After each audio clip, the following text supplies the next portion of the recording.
Hello traders, this is Cousin Vinny coming to you from theclosingprint.com, August the 9th, 2020.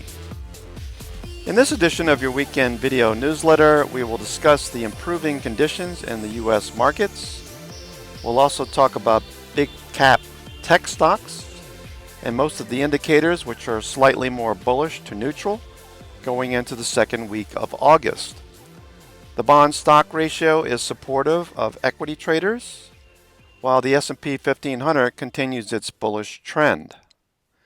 Breadth is improving as NIMO and NAMO turn higher, starting a bullish cycle, while the S&P Equal Weight Index A50R continues to improve as more stocks move above their 50-day. The New York Stock Exchange advanced decline is bullish as more advancers beat out decliners. VIX is bullish and continues to drop, while bullish percent remains at 68%. The US dollar looks like it's going to bounce with a higher low printing last week. This will add a headwind for precious metal traders and stocks as we saw pressure on gold, silver, and copper last week.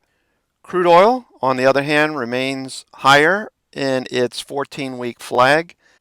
We'll look at some IBD 50 names and some MarketSmith Growth 250 stocks, which showed above average volume in green, and those in cyan from the MarketSmith Blue Dot scan. Bottom line, barring a catalyst from left field, indicators tell us that we are starting to look more bullish. We have 13 bullish indicators, 8 neutral, and 1 bearish. We're in day trade mode, short-term swings, VIX remains the key, and we still see that resistance overhead at around 3350 to 3370 on the S&P 500. Support continues to move higher. It was 3200 last week. We'll look for an update from spot gamma for support as it continues to move higher with positive gamma to start the week.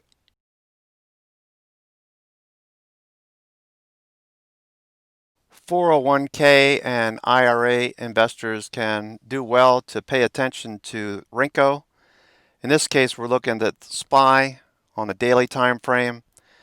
Time is really irrelevant. It has more to do with price action meeting certain criteria. The main thing to watch for is white bricks or red bricks. Until we see a red brick, the trend is higher. Now, notice that we did have red bricks on occasion during the trend since the March lows. As Renko suggests, we are in a bullish trend. Price actions above the 9, 21-day, 50-day, and 200-day moving averages. The latter two crossed over, gave us a golden cross over a month ago, back in the first week of July. So until we run into resistance coming up to the February highs, the trend is bullish. RSI is above 50. That tells us to respect the trend. MACD is back above its signal line. Bulls are in control, and volume has been increasing. We had above average volume on Friday. SPY weekly also giving us a bullish look.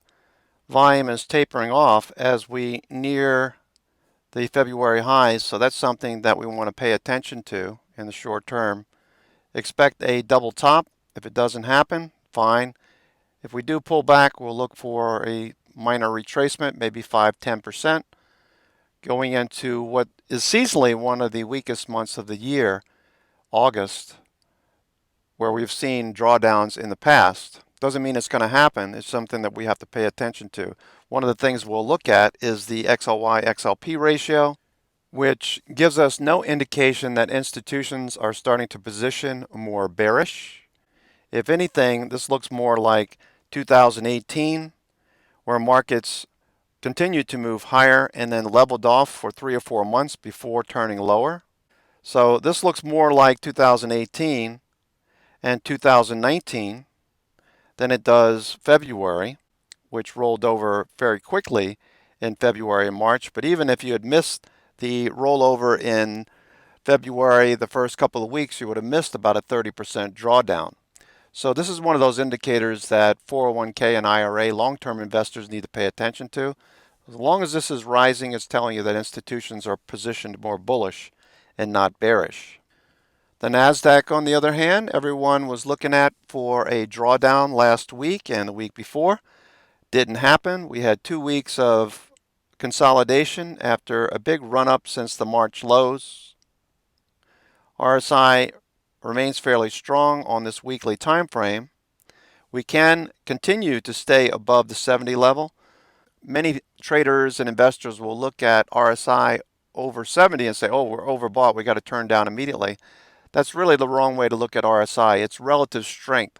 When it's above 70 and showing muscle, as we like to call it, looks like a bicep in profile, that's telling you the strength of the trend is above average. This is a very strong move in the markets and can continue to move higher against the bear's wishes. We're currently at highs. We did see a little selling last week. We didn't close at the top of the range, but we still remain in a bullish trend. You can see the Renko chart here is all producing white bricks. We had one red brick back in June. Until we see a red brick, the trend is bullish.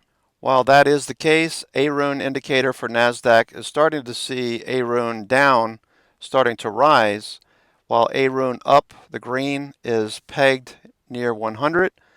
So we need to watch for any crossovers like we had back here in February, where A-Rune up started to drop, A-Rune down moved higher and stayed in the upper part of this panel. So that doesn't mean automatically that we're going to start to fall. It's just something that we need to keep an eye on. Nasdaq 100 candlestick chart obviously shows a bullish trend. Until we close below the 9 EMA, we don't see any caution. A close below the 9 EMA, caution. A close below the 21-day would be a sell signal. We currently don't have any of that. Even when we did see a move below the 21-day recently, we saw a quick reversal. So these big cap tech names and big cap biotech stocks that populate the Nasdaq 100 continue to see support of institutions. Remember the XLY-XLP ratio, very important. This is still bullish and trending with no indication of weakness. As many of you pointed out in the Slack trading room on Thursday and Friday, we had a really nice trend in small caps. The Russell 2000 managed a really nice move on Friday, up 1.59%. It's clearing pivot levels. Next levels overhead, barring this big red candle over here at 160. 160 to 167.50 is possible over the next several weeks if we continue to see strength. 160 is likely as RSI is starting to get a little bit overheated. Watch for muscle, and we'll watch for a follow-through in small caps this week. Now that we've covered the major indices, we can look at the S&P 1500 composite, S&P 500 big caps, S&P 400 mid caps, and S&P 600 small caps. When we look at the cumulative high-low percent as a measurement, this gives us a very bullish or bearish indication. On occasion, right now we are continuing to trend bullish. We're above the signal line. Histogram is above the trigger line at 2. Continues to build green histogram bars. No indication of weakness. With the S&P 1500 trending at the upper Bollinger Band, riding along the same path as the 21-day moving average. So this chart is bullish. In addition, last week we talked about the breadth needing to improve, especially in the small caps, which we can clearly see is starting to move away from the 200-period moving average, the red line in each case. S&P 500 big caps in the upper panel, mid caps in the middle panel, small caps in the lower panel.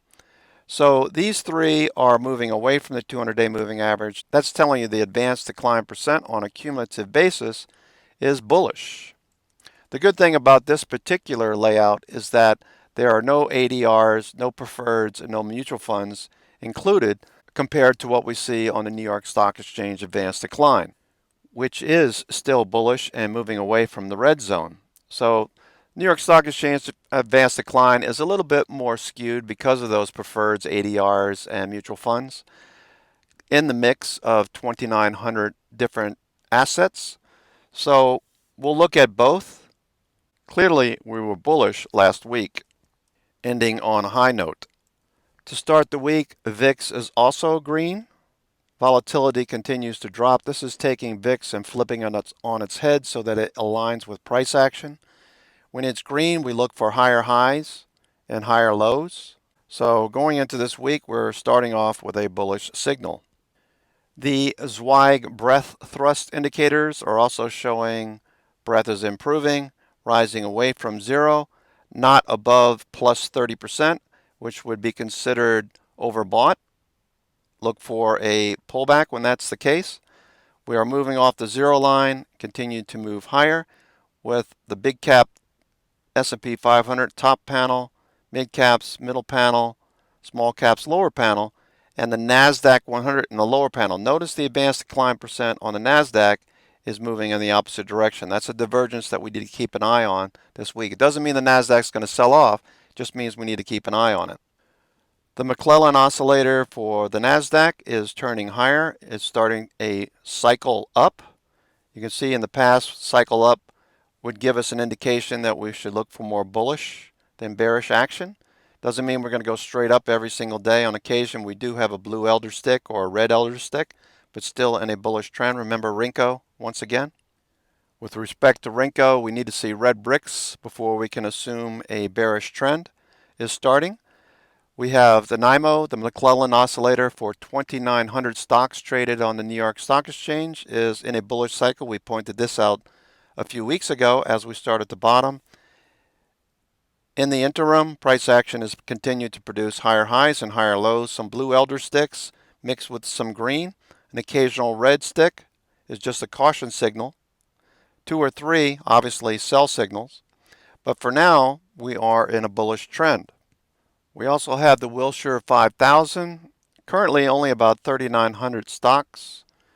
Continues its bullish trend on this daily time frame. Kopach cycle is producing a higher low. We're starting to turn higher. Looking for that to follow through. A broad measure of market participation. This is the Xii Institutional Index, the 75 stocks most commonly held in institutions' core portfolios. We're trending between standard deviation 1 and 2. This is a particular strategy where a price action stays in between standard deviation 2, the outer bands, standard deviation 1, the darker area. It's said to be trending when it's inside of this band and bullish. We recently, 3 weeks ago, tested the 21-day moving average and bounced, followed through. While we're not expecting green elder sticks every single day, occasionally we have blue elder sticks. It just tells you that there's a pause currently in the markets. PMO, price momentum oscillator, is flat to slightly higher, and stochastic RSI is a bit overbought, just showing strength of trend. So we could pull in a little bit. Just watch for multiple closes inside of standard deviation 1. Those are areas where you might want to take some profits off into strength. Finally, we have the big cap tech stocks. We look at this grid on a daily basis. We want to keep an eye on the 9, 21, and 50-day. The latter two, the blue line and red line respectively, price action we want to remain above. If you're thinking about the Nasdaq pulling back, look for weakness in these 6 stocks to begin with. Moves back below the 21-day or test of the 21-day blue line is normal. We look for a bounce shortly thereafter. We had some nice volume on Facebook to end the week, just as a side note.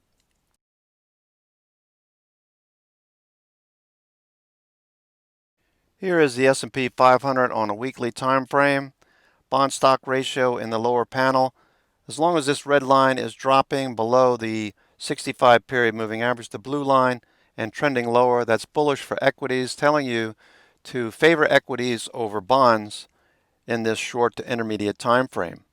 In addition, if you are looking for risk on, risk off indicators, look no further than the high yield corporate debt and junk bond market.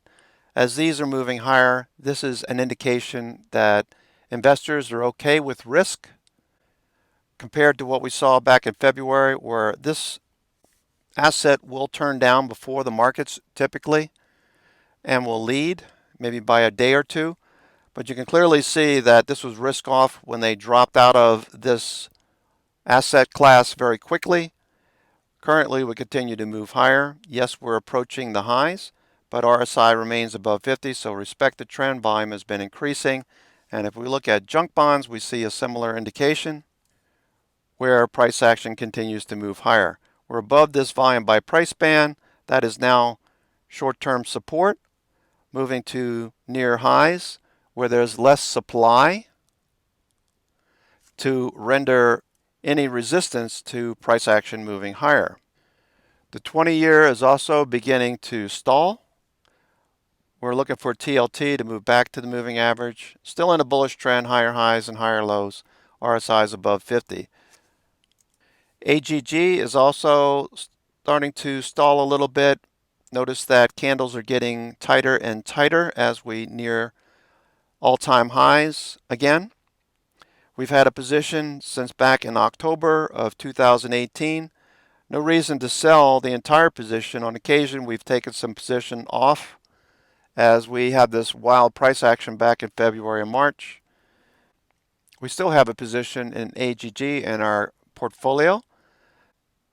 We have about 40% fixed assets in bonds and assorted positions, in addition to 45% equities and the remainder in cash and alternative investments. So bonds are still part of our portfolio mix as they do pay dividends. Reflecting on currencies, the British pound US dollar has been flagging in a range sideways for the last week and bullish above its rising 21-day moving average, while the US dollar Japanese yen pair have been producing higher highs and higher lows. We're looking for that to continue to be bullish equities, while the US dollar did produce a higher low to end the week. We're looking for the dollar with RSI oversold to continue a path back up towards the mid-90s. MACD's turning and stochastic is oversold. So if the dollar does move higher, that's going to put pressure on precious metals, as we saw last week with copper, which is a forward-looking indicator and more of a construction-related indicator. So short-term weakness here, we look for a pullback to this breakout zone. Looks like a big cup pattern and potentially a handle, a little bit more weak on Friday than we wanted to see. This will put a little bit of pressure on construction-related names, builders, building supply, home improvements, though most of those are trending. So we'll need to look for confirmation in those individual stocks, as the more long-term versions of these charts, like copper in this monthly time frame, is still producing higher highs and higher lows. A day of selling doesn't necessarily mean the trend has changed just yet. Dollar strength would put pressure on precious metals like gold. We did see a little bit of a drawdown on Friday. As the gold monthly chart reflects, we do have the right side of a larger cup pattern building on this particular asset. So that 3,000 level being talked about on Bloomberg and CNBC last week is potentially doable if we do see a breakout above this handle in the short term. Crude oil also reflects a bullish trend. 10 weeks in this tight pattern, closing near the top of that 10-week range. We need to get above the 42 level in the short term to remain bullish. For equities, this is an indicator that we'd want to keep an eye on. If this does move higher, that would be bullish for equities, that direct correlation to the equity market. And if we start to move lower, that should put some pressure on the U.S. market. So watch crude oil and keep your ears open for any changes out of the Middle East or anything that could put pressure on crude oil over the next few weeks.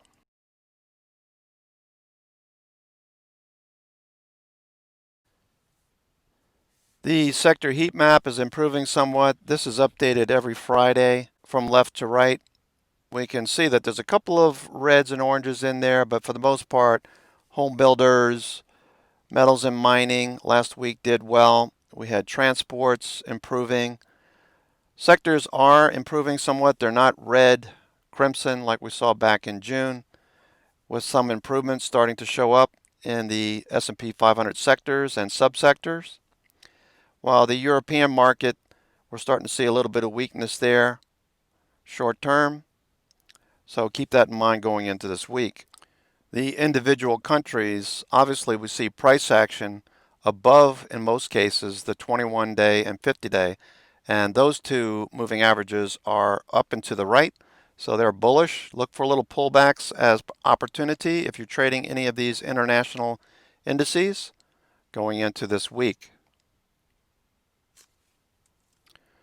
Sector strength obvious in transports, which took off away from the 21-day moving average. Materials at the moving average 21-day, look for a bounce, a better setup in the materials group. Real estate looks like it's going to break higher.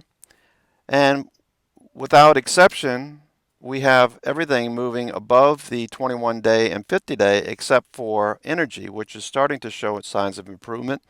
Look for that to continue this week. Industrials, shining star last week. Financials, we told you a couple of weeks ago to watch for these three improving sectors to continue towards a leading quadrant. And we also look for the possibility of XLK and XLC, communications and technology. They have the opportunity to turn back up. They don't necessarily have to rotate around the center point in a clockwise fashion. Occasionally they do reverse and move back higher. This just gives you a good idea of what is improving and what is lagging. These lagging sectors also are starting to move towards an improving group. So what this tells you is that there's sector rotation going on. Any weakness that you see, and remember the S&P 500 Renko chart is in a bullish trend. We also saw a little pullbacks to the 9 EMA 21-day recently. You should look at sector rotation first before jumping to any conclusions. If you see sector rotation like we did in XLI and XLF last week, that gives you an early heads up into what to be paying attention to, like the banks, asset managers, brokerage firms, etc., that improved last week, and industrials, which all saw quite a few improving stocks there as well. Just keep that in mind going forward, especially if you're a 401k investor, an IRA, long-term view in the markets. Always look at sectors for indications and confirmation.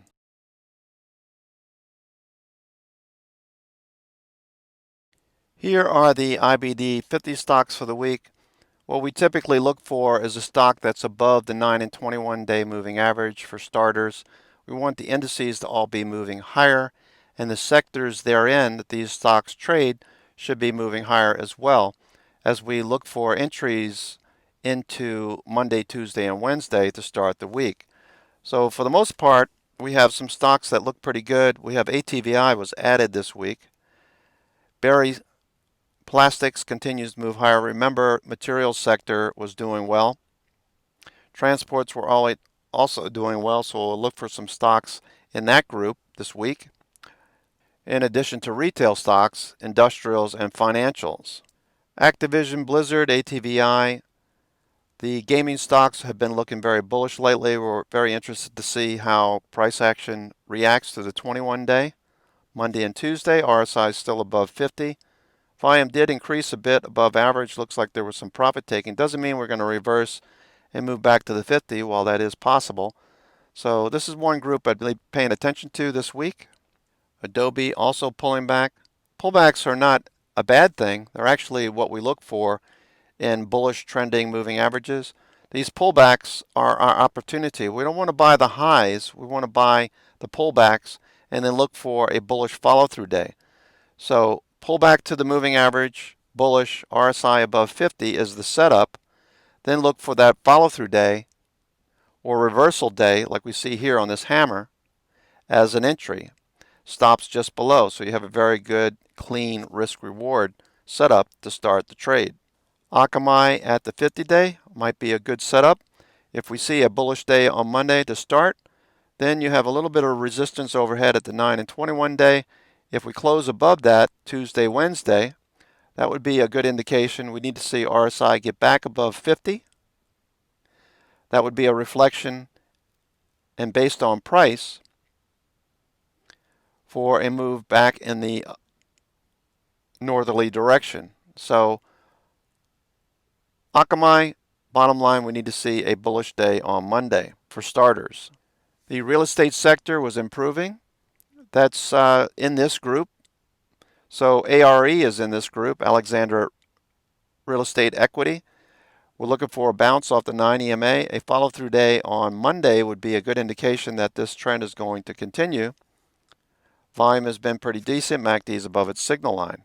Amazon is still trending. Bezos is out of his shares that he normally sells after earnings. So the trend is still up, bullish. RSI is still above 50. We're looking for a bounce on Monday. Applied Materials, RSI is above 50. We're just about ready to get through this volume by price resistance zone. We're still trending bullish. Each time it pulls back to the 21 day, it's been bought. You look for that confirmation follow-through day. So if we do see a confirmation follow-through day on Monday, Tuesday, that would be an indication that the trend might continue. Looks like someone has taken some profits off occasionally, but as a whole, the stock continues to follow that bullish trend. A loss of the 50-day would definitely be a change of trend. Autodesk right on the cusp of the 50-day. If that loses the 50-day on Monday, Tuesday, we got this reverse Kirby and a potential for a pullback in the weeks to come. Berry Plastics, once again, materials did very well last week. This continues along its bullish trend. I would like a pullback to the 9 and 21 day like we had back here in the last week of July as an entry. Don't particularly care to chase. It does have the potential for a day trade, so keep an eye on Berry for short-term intraday bullish action for potential day trades. Pharmaceutical stocks, seeing some strength. Keep an eye on this whole group, Pfizer, Merck, Bristol Myers, J&J for potential follow-through. You got volume by price support right along this level. Notice the buyers at the end of the day on Thursday and Friday close back up. Not quite enough to give us a bullish indication, but a follow-through day on Monday would be a first signal for a potential follow-through. Volume has been pretty good, showing institutions have been picking up shares during this consolidation period. Cadence Design, every time it pulls back to the 9 or 21 day, buyers step up. Watch for that first indication, a bullish follow-through day to start. As RSI remains above 50, volume increased a little bit on Friday, so there could be a retest of the 21 day first. Wait for those confirmation bullish days for indication that the trend will continue. Chegg continues trending. Consolidated last week, looking for a follow-through or a test of the 9 EMA. We already had that test last week on Tuesday. We bounced, looking for a follow-through on above average volume. Builders continue these nice bullish trends into the summer months. Remember, the copper chart showed a little weakness, so no confirmation here. D.R. Horton looks like it's going to continue higher. In an area of no overhead supply, 52-week highs, that means there's no one there to sell to you because no one's traded it up here as of yet. RSI is above 50 and showing strength of trend. Another one of those real estate REITs, DLR, occasionally will show up on the IBD 50, bouncing at the 9 EMA. Significance of this company is that it supports cloud-based warehousing of 24/7, 365 server farms and cloud service providers with redundant facilities throughout the United States in the properties that they own. Apps Digital Turbine, well, I'm not interested in chasing this one. Look at some of the names in this industry group. There might be some laggards that are moving off of the 9 and 21 day that'll follow Digital Turbine higher. Notice the volume. This is institutions buying shares. A lot of times you get these gap and go trades that continue higher. People are afraid to take these, but the significance here is that institutions don't care. They're buying shares. They can always sell premium around their positions to protect themselves. But this is generally an indication that institutions are falling all over themselves buying this particular company for whatever reason. I haven't done any research, just noting the price action and the volume for starters. Retail performed fairly well last week. Dollar General is trying to break out of this long consolidation. After a nice gain up to the 180s, 190s, we started to consolidate. So we're looking for a follow-through and a breakout in Dollar General. Genmab continues its bullish trend. This one's been on and off the watch list over the last 12 or so weeks. Looking for a follow-through with RSI rising.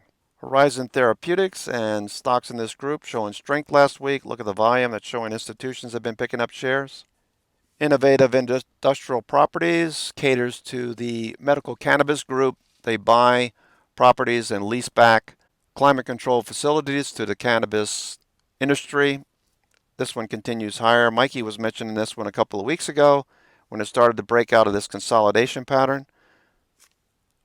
RSI above 50 and rising on above average volume, MACD above its signal line. I wouldn't chase it up here. Look for a little pullback. Maybe we get a better entry on IIPR.